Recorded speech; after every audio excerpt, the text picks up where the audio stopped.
श्रेष्ठ, इस जीवन का संचालन कौन करता है? मन, बुद्धि, आत्मा, शरीर या फिर कुछ और? क्या उसे जाना जा सकता है? यदि हाँ, तो क्या इसके लिए कोई योग्यता हासिल करनी पड़ती है? देखिए, संसार में कुछ उत्तर ऐसे भी होते हैं जो खुद एक प्रश्न छोड़ते चलते हैं, फिर उनके उत्तर भी आगे किसी न किसी प्रश्न को जन्म देते हैं।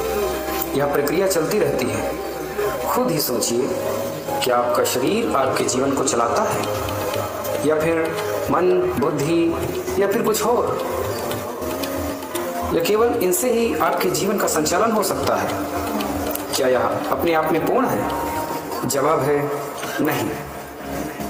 जब शरीर पर विचार करोगे तो पाओगे शरीर तो पंच तत्वों से बना है, और तो शरीर की शक्ति अन्न, जल आदि से मिलती है। अन्न जल भी किसी पर निर्भर है।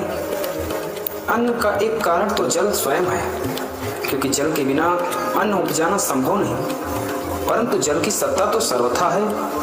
क्या जल ही जीवन का संचालक है? तो फिर मन क्या है?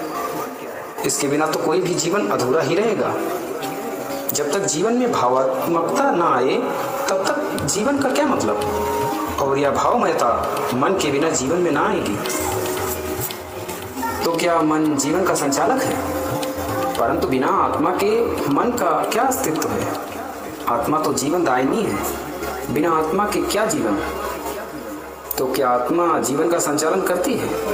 पर आत्मा और मन के बीच बुद्धि क्या है? बुद्धि ना तो मन है और ना ही आत्मा।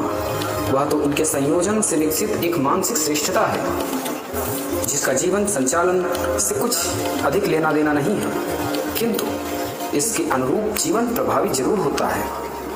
आपने देखा होगा, एक मजदूर जीवन की साध में दिन भर कार्य करता है, वहीं एक बुद्धिमान बस कुछ समय व नाम मात्र का कार्य करता है और अपनी जीवन की आधारभूत आवश्यकताएं पूरी कर लेता है।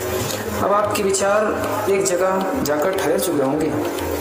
यदि शरीर जीवन का संचालन नहीं कर सकता और मन के बिना जीवन का कोई मतलब नहीं, और बिना आत्मा के जीवन असंभव है, इतना तो कुछ समझ आता है कि आत्मा रूपी पवित्र ऊर्जा भौतिकता में जीवन का संचार करती है और स्वयं को तटस्थ कर लेती है।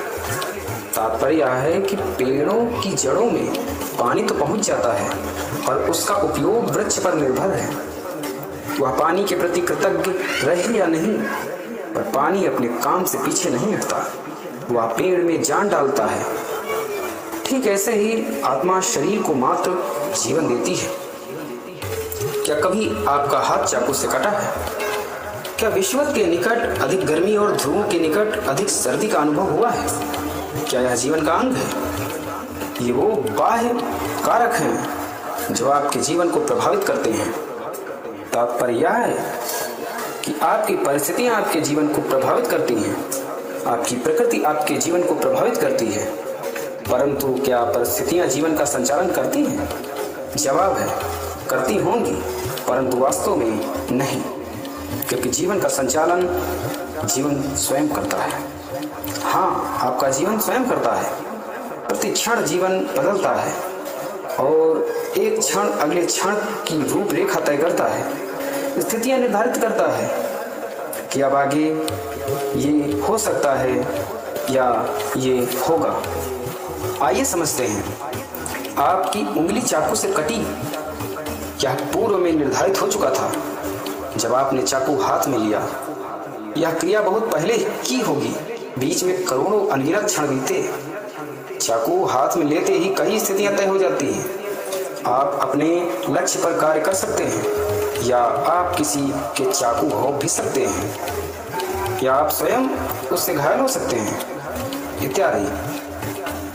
उंगली कटने पर भी कई स्थितियां तय हो जाती हैं। आप तुरंत चाकू को छोड़ सकते हैं, उंगली पर दवाई लगा सकते हैं, या फिर आप अपने लक्ष्य से ध्यान ना हटाएं, यह भी संभावना है। अब इनमें से एक ही कृत्य होगा जो अपने अगले चरण की रूपरेखा तय करेगा। क्षण ही जीवन में महत्वपूर्ण है, यही सही है। इसी का पता हो पाना कठिन है। बड़े बड़े संतों की इसी पर साधना होती है। इसका हल है ध्यान, जो आपको हाल पर एकाग्र होने की शक्ति देता है।